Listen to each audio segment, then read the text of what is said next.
प्रभु यीशु मसीह के पवित्र नाम से मेरा अभिवादन आप सभी को।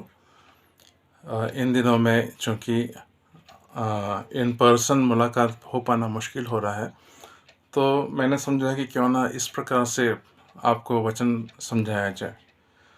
तो मेरा इंटेंशन जो है, मेरा उद्देश्य सिर्फ इतना ही है कि आपको बताऊं कि यीशु मसीह का आने का समय बहुत पास हो गया और दुनिया में बहुत सारे घटनाएं हैं जो हो रही है, हमको दिख रही हैं।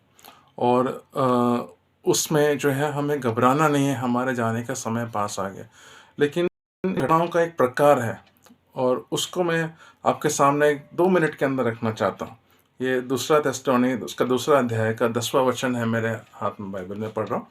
और नाश होने वालों के लिए अधर्म के सब प्रकार के धोखे के साथ होगा, क्योंकि उन्होंने सत्य के प्रेम को ग्रहण नहीं किया जिससे उनका उद्धार होता।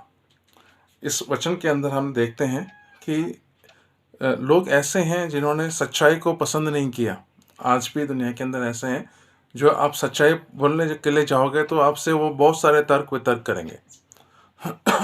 वो कहेंगे कि ये बाइबल जो है ये परमेश्वर का वचन नहीं है, ये इंसानों के द्वारा लिखा हुआ है, तो इसके ऊपर विश्वास नहीं करना चाहिए, है ना। लेकिन हम देखते हैं कि दुनिया के अंदर बहुत सारी दूसरी किताबें हैं जो इंसानों के द्वारा लिखी गई हैं। बहुत सारी हैं, न्यूज़पेपर भी है, अखबार हैं, हमारे स्कूल के बुक्स हैं, स्टोरी बुक्स हैं। हम उसके ऊपर विश्वास कर लेते हैं। लेकिन जब हम सत्य के बारे में बात करते हैं तो हमारा हमें जो सुनने को मिलता है वो ये मिलता है कि इसके ऊपर विश्वास करने की ज़रूरत नहीं है। तो ऐसे में देखिए, हमारे परमेश्वर का एक है ना, वो तरीका क्या है कि वो पहले समझाता है, और अगर नहीं समझते हैं तो वो कोशिश करता है कि हम समझ जाएं।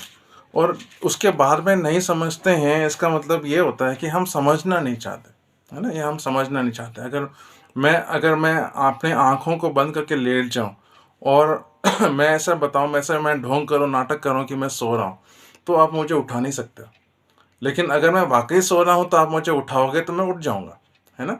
तो कुछ लोग हमारे पास में ऐसे हैं कि वो जो है वो सच्चाई को नहीं पसंद करते हैं, वो पसंद नहीं करते हैं। तो ऐसे के लिए जो है वचन कहता है कि अगर आप आशीर्वाद देना पसंद नहीं करते हो और सिर्फ श्राप देते हो तो आपसे आशीर्वाद दूर होगा। ये भजन 109 अध्याय में हम देख सकते हैं। इसी प्रकार से जो है जब रोमियो के पत्री के अंदर हम देखते हैं कि कुछ लोग हैं जिन्होंने परमेश्वर को जानते थे लेकिन मानते नहीं थे, और वे उनको परमेश्वर ने उनके बुरे विचारों पर छोड़ दिया। रोमियो के पत्री पहला अध्याय के अंदर 20वें वचन से मैं क्योंकि उसके अनदेखे गुण अर्थात उसकी सनातन सामर्थ्य और परमेश्वरत्व जगत की सृष्टि के समय से उसके कामों के द्वारा देखने में आते हैं। ये वैज्ञानिक लोग जो है और दर्शन शास्त्री लोग इस सब बातों को जानते हैं, देखते हैं, हम भी हमारी आंखों से भी दिखता है ना। लेकिन क्या है, और इतने फर्स्ट क्लास तरीके से है, अगर आप अपने शरीर के एक छोटे से सेल को ले लो या बाल को ले लो, यहाँ लिखा है यहाँ तक कि वे निरुत्तर हैं, उनके पास कोई उत्तर नहीं है, तर्क नहीं है देने का कि परमेश्वर नहीं है, ऐसा बोलने के लिए कोई उनके में तर्क नहीं है। इस कारण कि परमेश्वर को जानने पर भी उन्होंने परमेश्वर की योग्य बढ़ाई और धन्यवाद ना किया, परंतु व्यर्थ विचार करने लगे, यहाँ तक कि उनके निर्बुद्धिमान अंधेरे हो गए। वे अपने आप को बुद्धिमान जता करके वे मूर्ख बन गए करके उसके बाद वाला वचन कहता है। देखिए 24वें वचन में लिखा है कि और अविनाशी परमेश्वर की महिमा को उन्होंने नाशमान मनुष्य, पक्षी, चौपाए और इनके रेंगने वाले जंतुओं के जैसे उनको बदल दिया है, जीवित परमेश्वर को।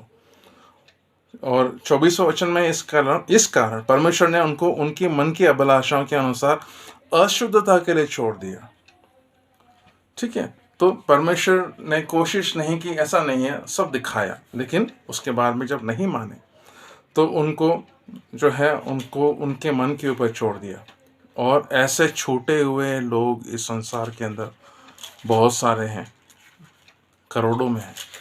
ठीक है, अब इनके लिए जो है, इन्होंने सत्य को नहीं जाना, सत्य को नहीं माना, सत्य इनके पास आया था लेकिन उसको इन्होंने इनकार किया। इसके लिए इनको क्या होने वाला है?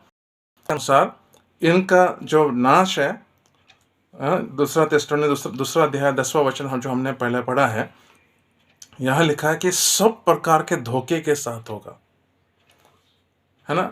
गवर्नमेंट हमसे चाहती है कि हम ईमानदारी बताएं, मैं कितना कमाता हूँ, मैं साफ साफ बताऊँ, मैं क्या काम करता हूँ, गवर्नमेंट से मैं कुछ नहीं छिपाऊँ।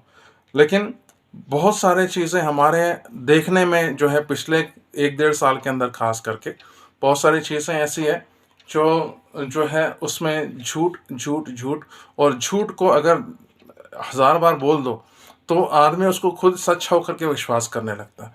ये हमारे सामने आया है ना। इसके ऊपर हम आगे भी चर्चा करेंगे। मैं चाहता हूँ कि इस वचनों को आप पढ़ें, है ना, उसके बारे में हम आगे और चर्चा करेंगे।